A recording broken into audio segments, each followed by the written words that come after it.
विद्यार्थी मित्रों नमस्कार। आज આપણે જોઈશું ધોરણ 11 કોમર્સ વિષય અર્થશાસ્ત્ર તેમની અંદર ચેપ્ટર નંબર 5 આવક અને ખર્ચના ખ્યાલો જેમનો લેક્ચર નંબર 6 જોઈએ।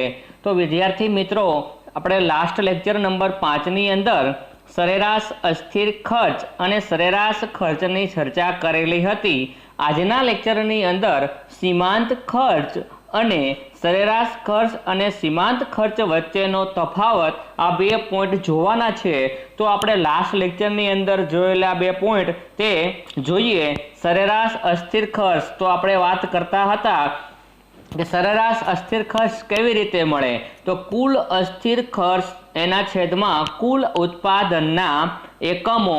તો આપણે અસ્થિર ખર્ચ શું હોય છે, તો અસ્થિર ખર્ચ છે એની અંદર વધારો, જેમ ઉત્પાદનનું પ્રમાણ વધે તેમ અસ્થિર ખર્ચની અંદર વધારો થાય, જેમ ઉત્પાદનનું પ્રમાણ ઘટે એમાં જે અસ્થિર ખર્ચ છે એમની અંદર ઘટાડો થાય। તો અસ્થિર ખર્ચ છે એ વધારો ઘટાડો થતો રહેતો હોય છે। એમનું સૂત્ર ઇંગ્લિશમાં છે એવીસી ઇક્વલ ટીવીસી છેદમાં ટીપી, ટોટલ વેરિયેબલ કોસ્ટના છેદમાં ટોટલ પ્રોડક્શન, એ આપણું સૂત્ર છે જે એવરેજ કોસ્ટનું। તો આપણે એમની અંદર એક ઉદાહરણ જોયેલું હતું કે ઉત્પાદનનું પ્રમાણ જે છે 10 એકમ, 20 એકમ, 30, 40 કે 50 એમ જેમ ઉત્પાદનના એકમો વધે છે તેમ અસ્થિર ખર્ચ છે એમાં વધારો થાય છે। પણ જે સરેરાશ અસ્થિર ખર્ચ કેવી રીતે મળે, તો કુલ ઉત્પાદનના એકમો ધારો કે 80, એના કુલ ઉત્પાદનનો અસ્થિર ખર્ચ 80 છે અને ઉત્પાદનનું પ્રમાણ 10 છે, તો 80ના છેદમાં 10 કરીએ એટલે આપણે 8 મળતા હતા।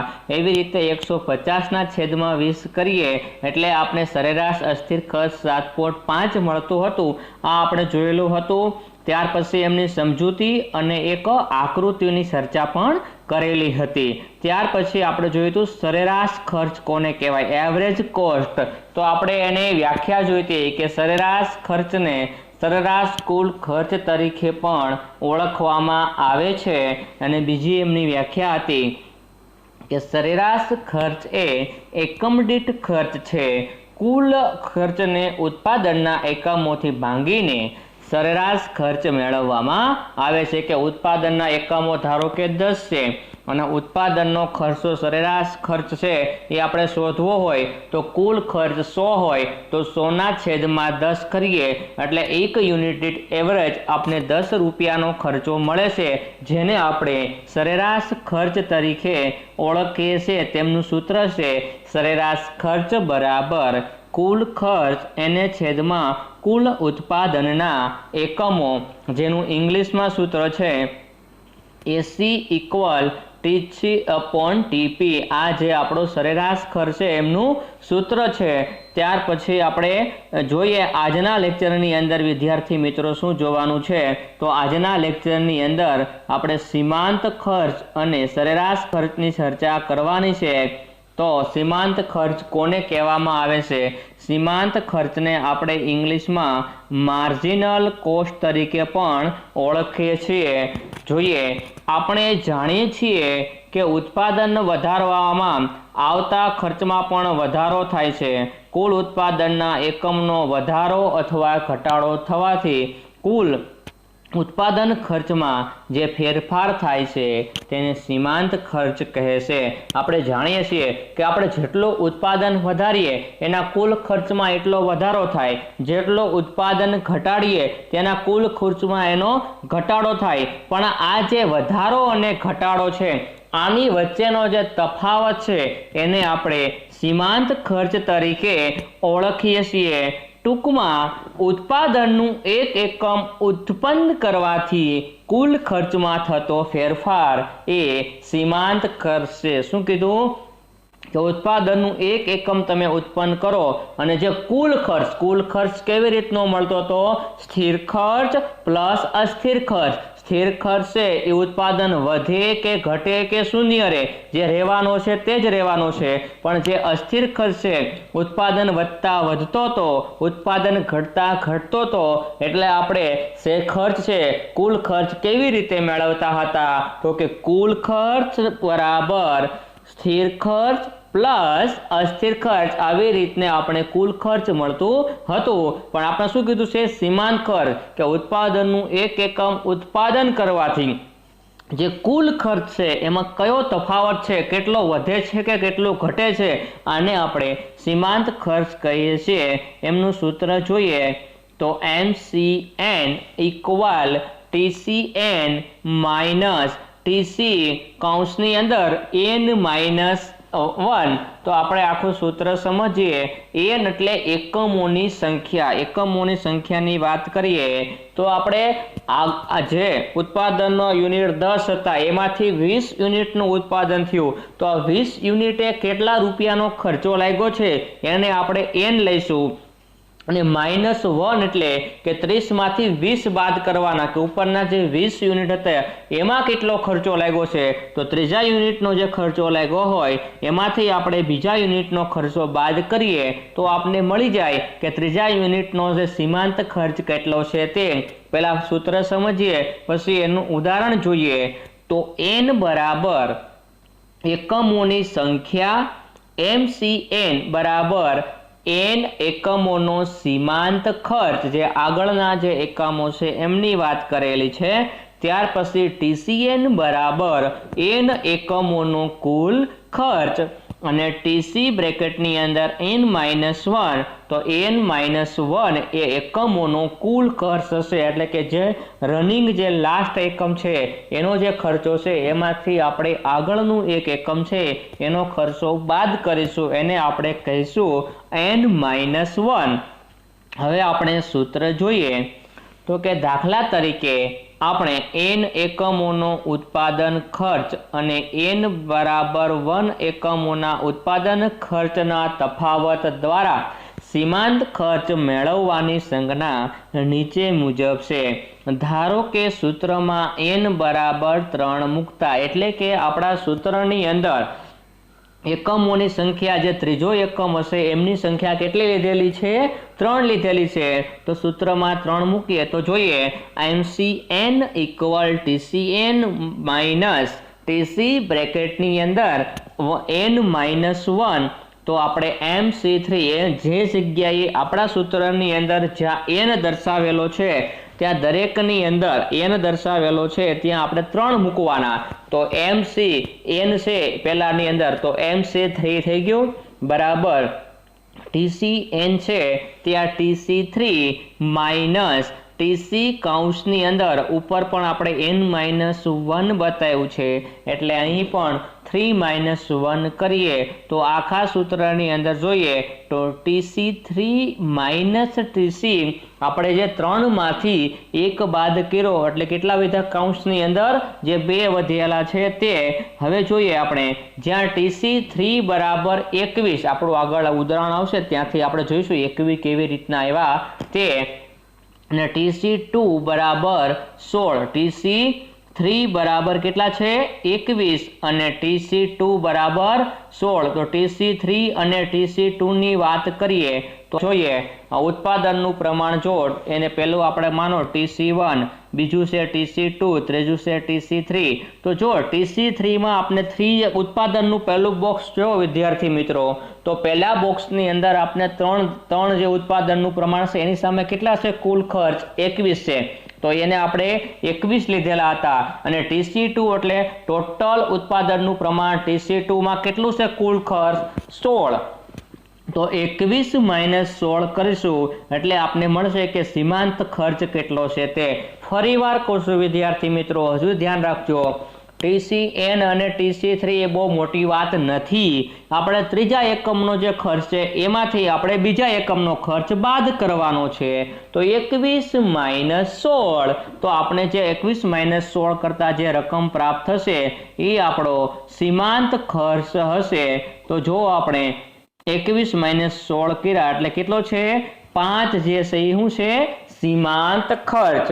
વિદ્યાર્થી મિત્રો બહુ આમાં વિચારવા નથી કે આપણે આગળના યુનિટમાંથી આપણું જે રનિંગ યુનિટ છે એમાંથી આપણે આગળનું યુનિટ એમાંથી બાદ કરવું, આગળના યુનિટમાંથી એના આગળનું ઉત્પાદનનું પ્રમાણ છે એ બાદ કરશો જે કુલ ખર્ચ, એટલે આપણે સીમાંત ખર્ચ પ્રાપ્ત થશે. એટલે આપણે ખબર પડશે કે વધારાનું એક એકમ ઉત્પાદન કરવામાં તો આપણે જે બે ઉત્પાદનના એકમ ઉત્પન્ન કરતા હતા એમાં આપણે 16 રૂપિયાનો ખર્ચ થતો હતો, ઉત્પાદનના 3 એકમ ઉત્પાદન કર્યા તો 21 થયો, પણ એક એકમ વધારાનું ઉત્પન્ન કરવાનો કેટલો ખર્ચ થયો?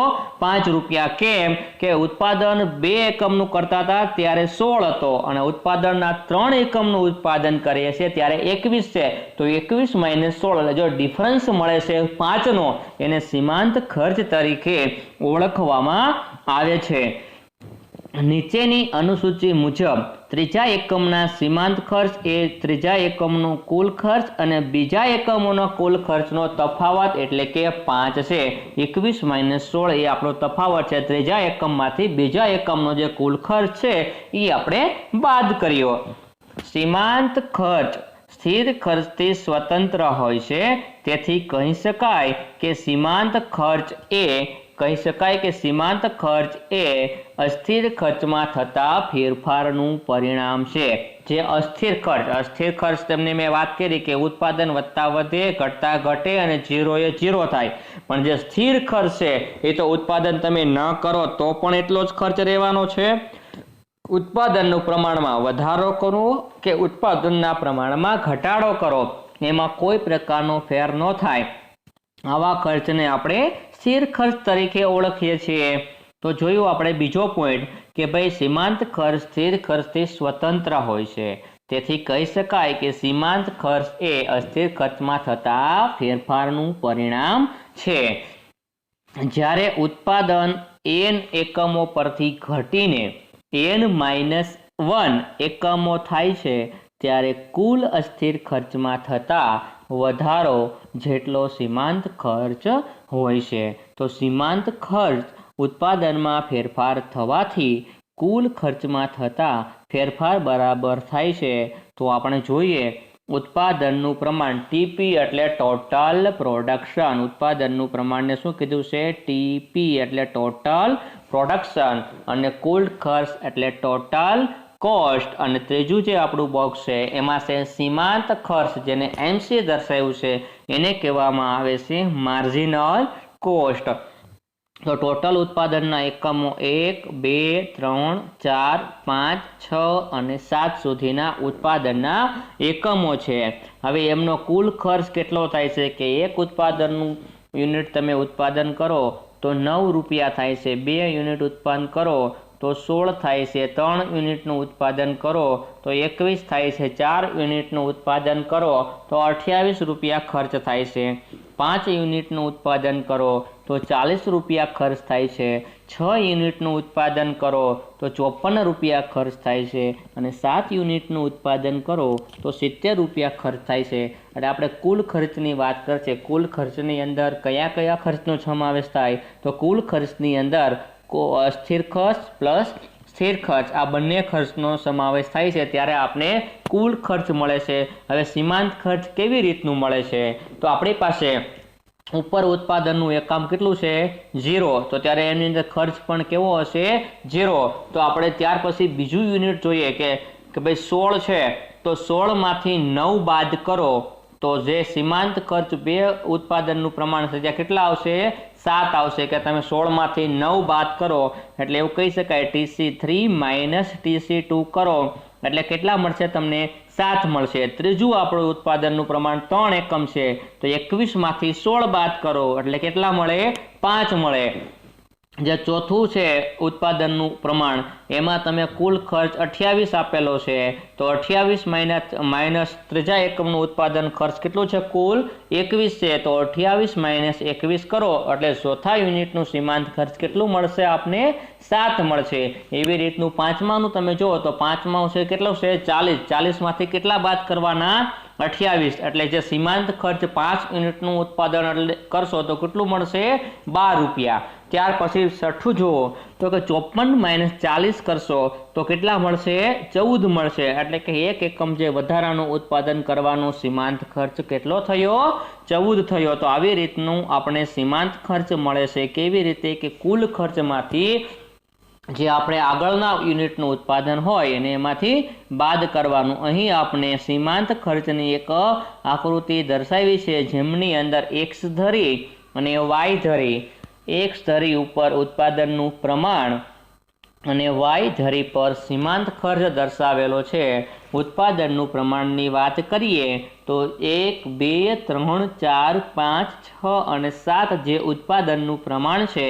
અને જો સીમાંત ખર્ચ તમે જુઓ તો વધારેમાં વધારે 16 સુધી 2, 4, 6, 8, 10, 12, 14 અને 16 તો એક ધરી ઉપર 1 સેન્ટીમીટર બરાબર 1 ઉત્પાદનનું પ્રમાણ અને જ્યારે વાય ધરી ઉપર 1 સેન્ટીમીટર બરાબર 2 છે એ સીમાંત ખર્ચ એટલે કે 2 રૂપિયા સીમાંત ખર્ચ લેવામાં આવ્યું છે।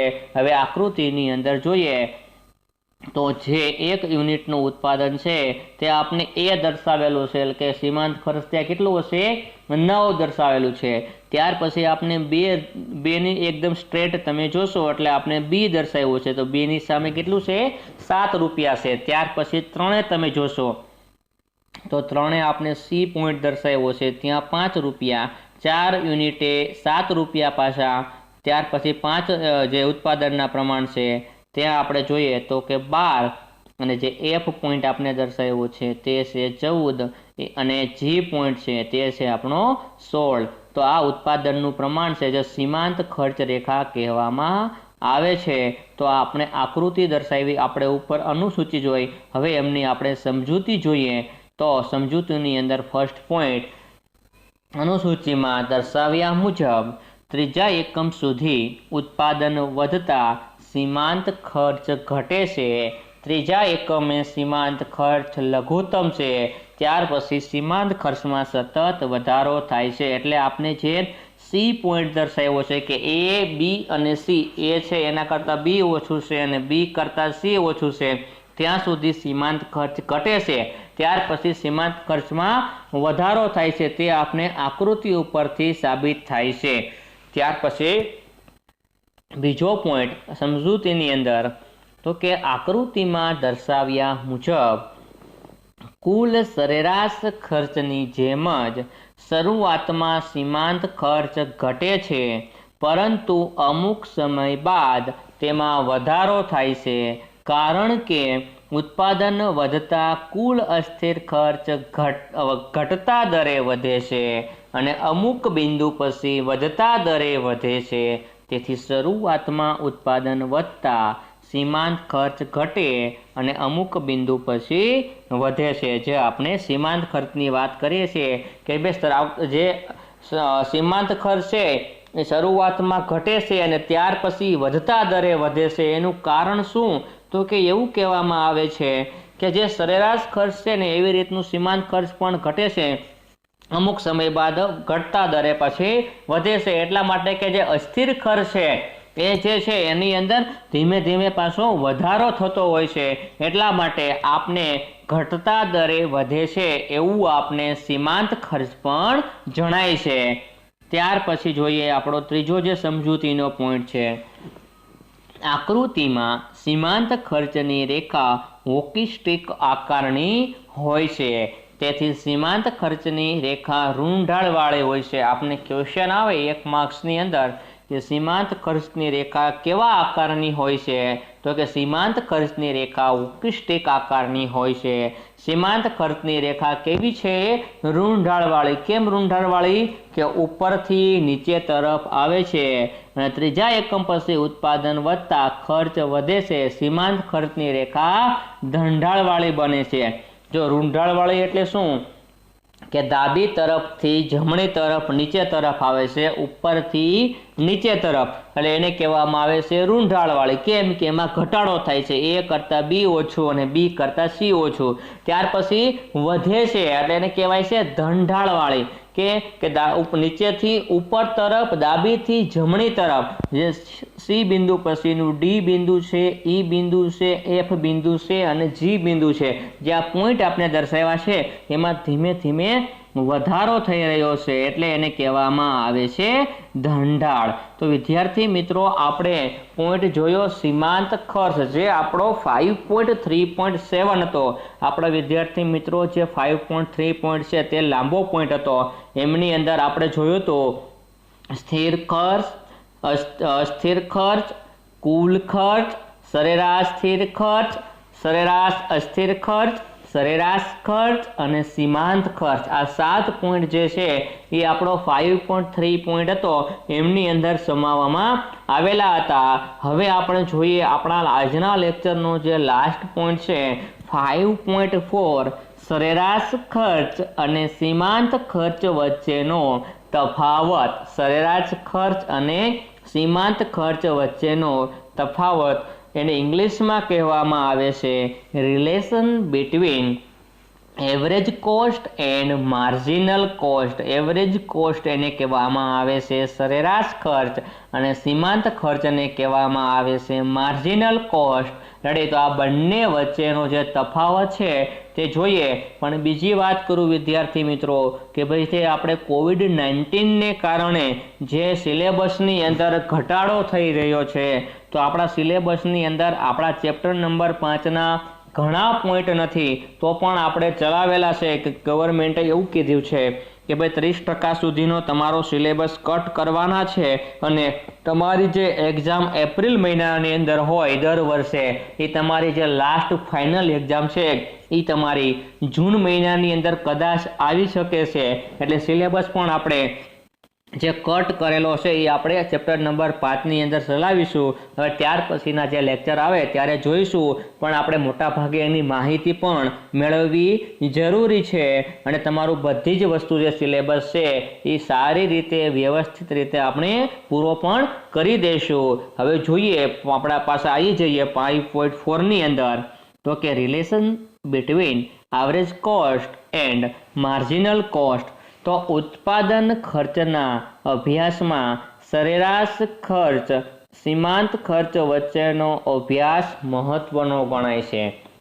જે આપણે કોઈ પ્રેક્ટિકલી કોઈ લોકો ધંધો કરતા હોય તો એમની અંદર પણ આ પોઈન્ટ બહુ અગત્યનો કહી શકાય કે ઉત્પાદન ખર્ચના અભ્યાસમાં તમે સરેરાશ ખર્ચ અને સીમાંત ખર્ચ આ બંને વચ્ચેનો જે સંબંધ છે એ ખૂબ મહત્વનો છે. આપણે વિચારતા ન હોય કે ભાઈ હું 5 યુનિટનું ઉત્પાદન કરું, 10 યુનિટનું ઉત્પાદન કરું અને 15 યુનિટનું ઉત્પાદન કરું તો જે સીમાંત ખર્ચ મારો છે એ કેટલે સુધી મેક્સિમમ ઘટી શકે અને ત્યાર પછી કેટલો વધે છે એ આપણે ખાસ જોવું જોઈએ. અને સરેરાશ ખર્ચનું પણ તમે જોવું જોઈએ કે ભાઈ 10 યુનિટનું ઉત્પાદન કરું છું તો 100 રૂપિયા ખર્ચ થાય છે. 20 યુનિટનું ઉત્પાદન કરું તો એવરેજ સરેરાશ ખર્ચ 90 રૂપિયા થાય છે. તો આ પણ આપણે ધંધાની અંદર પ્રેક્ટિકલ બાબત ખાસ જાણવી જોઈએ. સરેરાશ ખર્ચ એ એકમ દીઠ સરાસરી ઉત્પાદન ખર્ચ છે અને સીમાંત ખર્ચ છે એ સીમાંત એકમ ઉત્પન્ન કરવાનું ખર્ચ દર્શાવે છે. ત્રીજો પોઈન્ટ ઉત્પાદક કે જેનું ઉત્પાદન કરનાર હોય એને ઉત્પાદક કહેવામાં આવે છે. ઉત્પાદક લાંબા ગાળા માટે ઉત્પાદન ચાલુ રાખવાનો નિર્ણય ત્યારે લેશે કે જ્યારે તેમને મળતી વસ્તુની કિંમત સરેરાશ ખર્ચ કરતાં વધારે હશે. કોઈ પણ વ્યક્તિ હોય કે તો મારે ધારો કે કોઈ વસ્તુનું ઉત્પાદન કરવું છે અને મને એક એકમે સરેરાશ ખર્ચ 100 રૂપિયા થાય છે. હવે શું કીધું છે સરેરાશ ખર્ચ કેટલો છે 100 રૂપિયા, પણ હું જ્યારે મારી વસ્તુ વેચીશ 110-20માં વેચાતી હશે તો જ એ વસ્તુનું ઉત્પાદન કરવાનું ચાલુ રાખીશ અને તો જ હું વેચીશ. કેમ કે મને મારું એવરેજ ખર્ચો તો મને ઓછામાં ઓછો મળવો જ જોઈએ. 100 રૂપિયા તો મારા મિનિમમ મળવા જ જોઈએ. એવું નથી કે હું 90 રૂપિયામાં વેચી નાખું અને બીજા યુનિટમાં ઉત્પાદનની અંદર કમાઈ લઈશ. આ ઇકોનોમિક્સની અંદર નિયમ એવો કહે છે કે કોઈ પણ ઉત્પાદક હોય કે વેપારી હોય તેમને જે વસ્તુ એવરેજ કિંમતે પડતી હોય એની કરતાં વધારે કિંમતે વેચાતી હોય તો જ તે વ્યક્તિ નફો કરી શકે, નહીં તો લાંબા ગાળે તેને નુકસાનીનો સામનો કરવો પડે છે. ત્યાર પછી જુઓ તો કે ઉત્પાદક લાંબા ગાળા માટે ઉત્પાદન ચાલુ રાખવાનો નિર્ણય ત્યારે લેશે કે જ્યારે તેને મળતી વસ્તુની કિંમત સરેરાશ ખર્ચ કરતાં વધારે હશે. આ ટૂંકા ગાળામાં ઉત્પાદન ચાલુ રાખવાનો નિર્ણય ત્યારે જ લેશે કે જ્યારે વસ્તુની કિંમત સીમાંત ખર્ચ કરતાં વધારે હશે. આમ ઉત્પાદન અંગેના નિર્ણયો લેવામાં સરેરાશ ખર્ચ અને સીમાંત ખર્ચનો ખ્યાલ મહત્વનો છે, પણ કોઈ પણ પેઢી હોય કે કોઈ ઉત્પાદક હોય એને ખાસ આ બે ખર્ચા ઉપર વધારે ધ્યાન રાખવાનું હોય છે, સરેરાશ ખર્ચ અને સીમાંત ખર્ચ ઉપર, કે ત્યારે જ કે આ બે ખર્ચા છે એ મેક્સિમમ ઘટતા હોવા જોઈએ અને એની વસ્તુનું ઉત્પાદન આ બંને ખર્ચા કરતા, વસ્તુની જે વેચાણ છે એ આ બંને ખર્ચા કરતાં વધારે મળે તો જ તે કમાઈ શકે અને લાંબા ગાળા સુધી તે માર્કેટમાં ટકી શકે. ઉદાહરણ જોઈએ, કોઈ એક પેઢીમાં વસ્તુના ઉત્પાદન માટે સરેરાશ ખર્ચ, સીમાંત ખર્ચ અને કુલ ખર્ચની સ્થિતિ જોઈએ તો આપણે એક અનુસૂચિ દર્શાવી છે, જે 4 બોક્સ છે એમની અંદર આપણે એકવાર જોઈએ તો પહેલા બોક્સની અંદર આપણે બતાવ્યું છે ઉત્પાદનના એકમો, એટલે એને ઉત્પાદનના એકમોને આપણે P થી દર્શાવ્યા છે. P એટલે પ્રોડક્શન. કુલ ખર્ચ જે આપણે TC એને ઇંગ્લિશમાં કહેવામાં આવે છે ટોટલ કોસ્ટ. સરેરાશ ખર્ચ એને કહેવામાં આવે છે એવરેજ કોસ્ટ અને સીમાંત ખર્ચ એને કહેવામાં આવે છે માર્જિનલ કોસ્ટ. તો ઉત્પાદનના એકમો છે 1, 2, 3, 4, 5, 6 અને 7 ઉત્પાદનના એકમો છે. જ્યારે કુલ ખર્ચ જુઓ તો એક ઉત્પાદનના એકમે 20, બે ઉત્પાદનના એકમોએ 35, 3 ઉત્પાદનના એકમોએ 45, 4 ઉત્પાદનના એકમોએ 60, 5 ઉત્પાદનના એકમોએ 85, 6 ઉત્પાદનના એકમોએ 115 અને 7 ઉત્પાદનના એકમોએ 150, જે આપણું કુલ ખર્ચ છે. હવે સરેરાશ ખર્ચ આપણે કેવી રીતે મળે છે? તો સરેરાશ ખર્ચ આપણે જોઈએ તો એક ઉત્પાદનના એકમોએ કુલ ખર્ચ કેટલું હતું? તો 20 રૂપિયા હતું. તો તમે 20 ભાગ્યા 1 કરો એટલે આપણે સરેરાશ ખર્ચ કેટલો આવ્યો? 20 આવ્યો. બીજા યુનિટની અંદર જો વિદ્યાર્થી મિત્રો કે કુલ ખર્ચ કેટલો છે? 35. ઉત્પાદનના એકમો કેટલા છે? 2.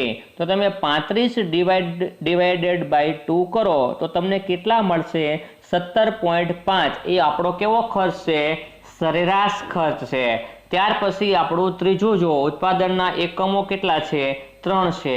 કુલ ખર્ચ કેટલો છે? 45. તો તમે 45 ભાગ્યા 3 કરશો એટલે આપણે સરેરાશ ખર્ચ કેટલો આવશે? 15. ચોથા યુનિટે જુઓ, કુલ ખર્ચ કેટલો છે? 60. તમે 60 ભાગ્યા કેટલા કરશો? 4. એટલે આપણો જે સરેરાશ ખર્ચ કેટલો આવશે? 15. ત્યાર પછી કુલ ખર્ચની અંદર તમે જુઓ તો 85 છે અને ઉત્પાદનના એકમો 5. તો તમે 85 ભાગ્યા 5 કરશો એટલે 17. ત્યાર પછી આપણો કુલ ખર્ચ 115 છે, ત્યારે ઉત્પાદનના એકમો 6 છે. તો 115 ભાગ્યા 6 કરશો એટલે 19.2 આવશે અને ત્યાર પછી કુલ ખર્ચ 150 છે, એને ડિવાઈડ બાય 7 કરશો એટલે તમને 21.5 એ સરેરાશ ખર્ચ છે. તો વિદ્યાર્થી મિત્રો તમને ખબર પડી ગઈ સરેરાશ ખર્ચ કેવી રીતનો આવશે?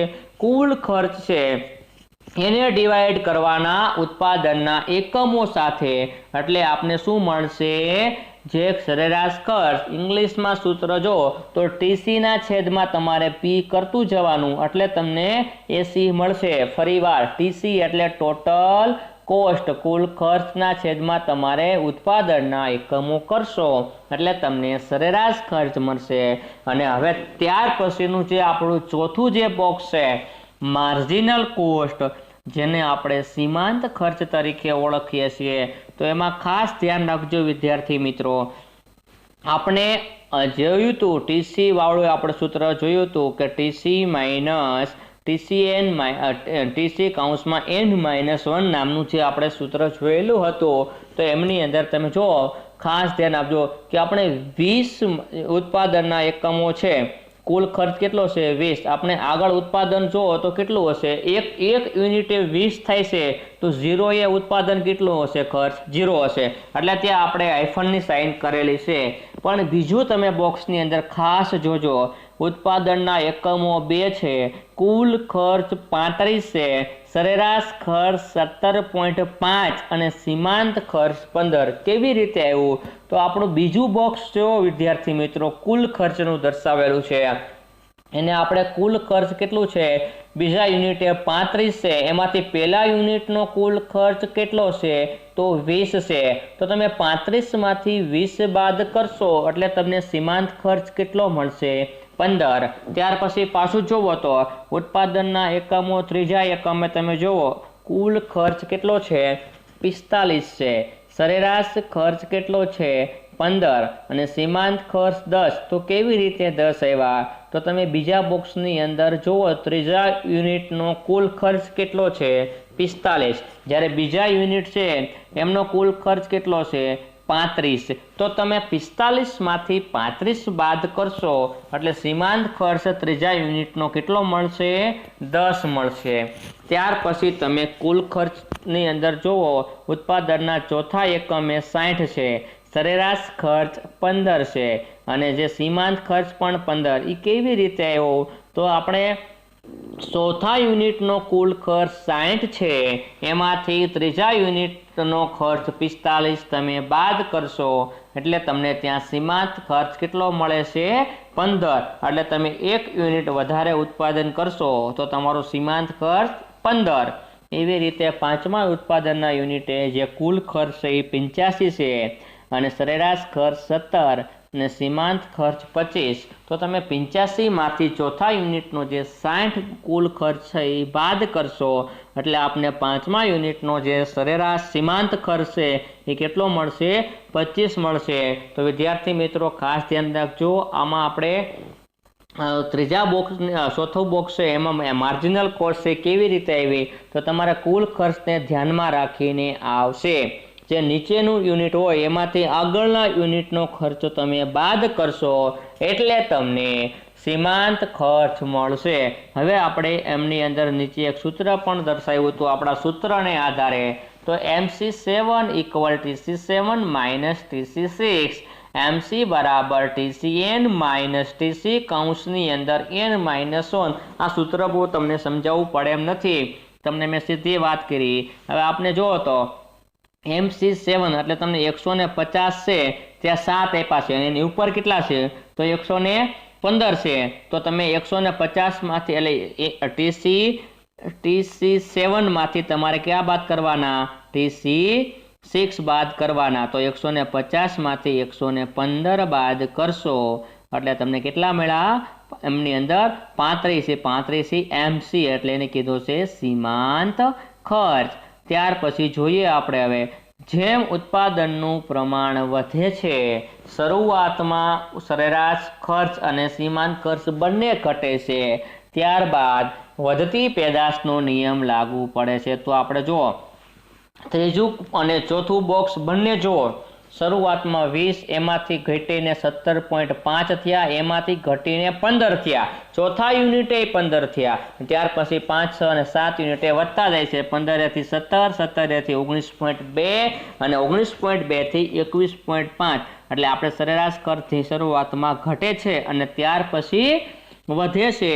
એવી રીતનું સીમાંત ખર્ચની વાત કરી છે તો 15 બીજા યુનિટથી શરૂઆત કરીએ તો 15, પછી ત્રીજા યુનિટે 10, ચોથા યુનિટે 15, ત્યાર પછી જો પાંચમા યુનિટે 15 થી 25 થયું, છઠ્ઠા યુનિટે 25 થી 30 થયું અને સાતમા યુનિટે 30 થી 35 થયું। એટલે કે જેમ ઉત્પાદનનું પ્રમાણ વધે છે શરૂઆતમાં સરેરાશ ખર્ચ અને સીમાંત ખર્ચ બંને ઘટે છે અને ત્યાર પછી વધતી પેદાશનો નિયમ લાગુ પડે છે, એટલે કે ઉત્પાદન ત્યાર પછી વધતું જશે, એમાં બંને ખર્ચાઓની અંદર વધારો થશે।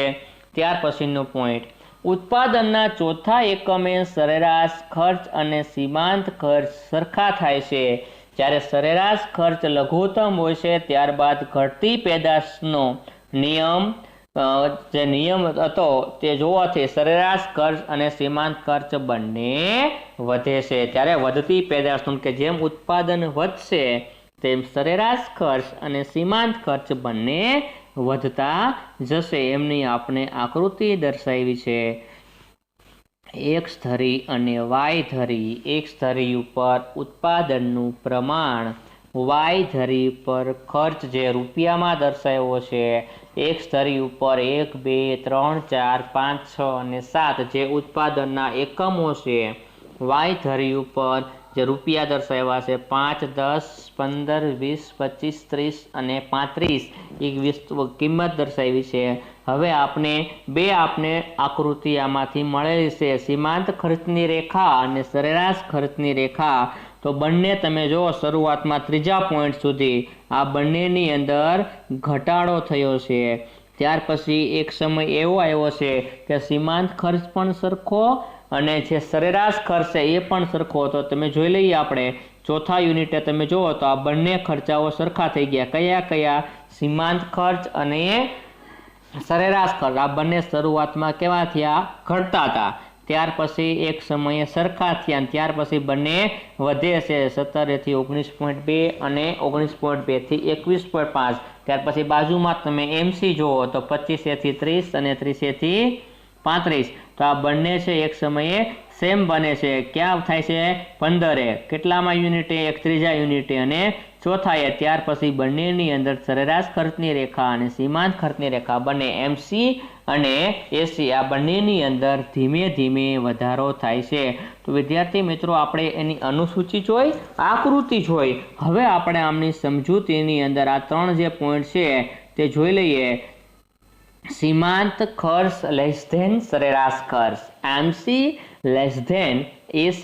તો શરૂઆતમાં સરેરાશ ખર્ચ છે ત્યારે સીમાંત ખર્ચ પણ ઘટે છે, પરંતુ સરેરાશ ખર્ચના ઘટાડા કરતા સીમાંત ખર્ચનો ઘટાડો ઝડપી હોવાથી ખર્ચની રેખા સરેરાશ ખર્ચની રેખા કરતા સીમાંત ખર્ચની રેખા નીચે છે। ફરીથી જુઓ, MC બતાવે છે એવું કહે છે કે જે સીમાંત ખર્ચ છે માર્જિનલ કોસ્ટ એ શરૂઆતની અંદર સરેરાશ ખર્ચ કરતા ઓછું છે। તો આપણે જુઓ તો દેખાય છે આકૃતિની અંદર સરેરાશ ખર્ચની રેખા અને સીમાંત ખર્ચની રેખા। તો આ જે સીમાંત ખર્ચની રેખા છે ઉપરની છે એ સરેરાશ ખર્ચની અને નીચેની છે એ સીમાંત ખર્ચની। તો આકૃતિ જોતા જ એવું આપણે સાબિત થાય છે કે ભાઈ શરૂઆતની અંદર એવું છે કે જે સીમાંત ખર્ચની રેખા નીચે છે અને સરેરાશ ખર્ચની રેખા ઉપર છે। આ આપણે જે સ્લોપ છે તે। ત્યાર પછી આપણો બીજો પોઈન્ટ એવું કહેવા માંગે છે કે આ બંને એક સમયે સમાંતર છે। અને ત્રીજો પોઈન્ટ આપણો એવું કહેવા માંગે છે કે ભાઈ ધીમે ધીમે સીમાંત ખર્ચ છે એ ગ્રેટર ધેન થતો જાય છે। કોના કરતા? જે સરેરાશ ખર્ચ કરતા સીમાંત ખર્ચ છે એ ગ્રેટર ધેન થાય છે। એકવાર લેસ ધેન, એકવાર ઇક્વલ અને એકવાર ગ્રેટર ધેન। રેડી? આ બંને ત્રણેયનો એવી રીતનો આપણો આ પોઈન્ટ છે। તો પહેલો પોઈન્ટ જોયો, હવે બીજો પોઈન્ટ જુઓ, સીમાંત ખર્ચ ઇક્વલ સરેરાશ ખર્ચ, MC ઇક્વલ AC। જ્યારે સરેરાશ ખર્ચ લઘુત્તમ હોય છે ત્યારે સીમાંત ખર્ચ રેખાને નીચેથી છેદીને પસાર થાય છે। તે સમયે સરેરાશ ખર્ચ અને સીમાંત ખર્ચ એ બંને સરખા થાય છે। શું કીધું? લઘુત્તમ કે ઓછામાં ઓછો સરેરાશ ખર્ચ છે ઓછામાં ઓછો કેટલો આવે છે? તો કે જે 15 આવે છે। ત્યાર પછી તો વધે છે અને ત્યાં આ રેખા બંને અહીંથી છેદીને પસાર થાય છે, એટલે આ સમયે બંને ખર્ચાઓ સરખા છે। અને ત્યાર પછીનો ત્રીજા પોઈન્ટની અંદર આપણો છે સીમાંત ખર્ચ એ વધતો જાય અને સરેરાશ ખર્ચ એ ઘટતો જશે। તો ત્રીજો પોઈન્ટ જોઈએ, સીમાંત ખર્ચ ગ્રેટર ધેન સરેરાશ ખર્ચ, તો MC ગ્રેટર ધેન AC। જ્યારે સરેરાશ ખર્ચની રેખાને સીમાંત ખર્ચની રેખા છેદીને પસાર થાય છે, બંને ખર્ચમાં વધારો થાય છે, એ સમયે સરેરાશ ખર્ચનો વધારો કરતા સીમાંત ખર્ચનો ઝડપી વધારો માટે સરેરાશ ખર્ચની રેખા કરતા સીમાંત ખર્ચની રેખા આકૃતિમાં ઉપર દર્શાવે છે।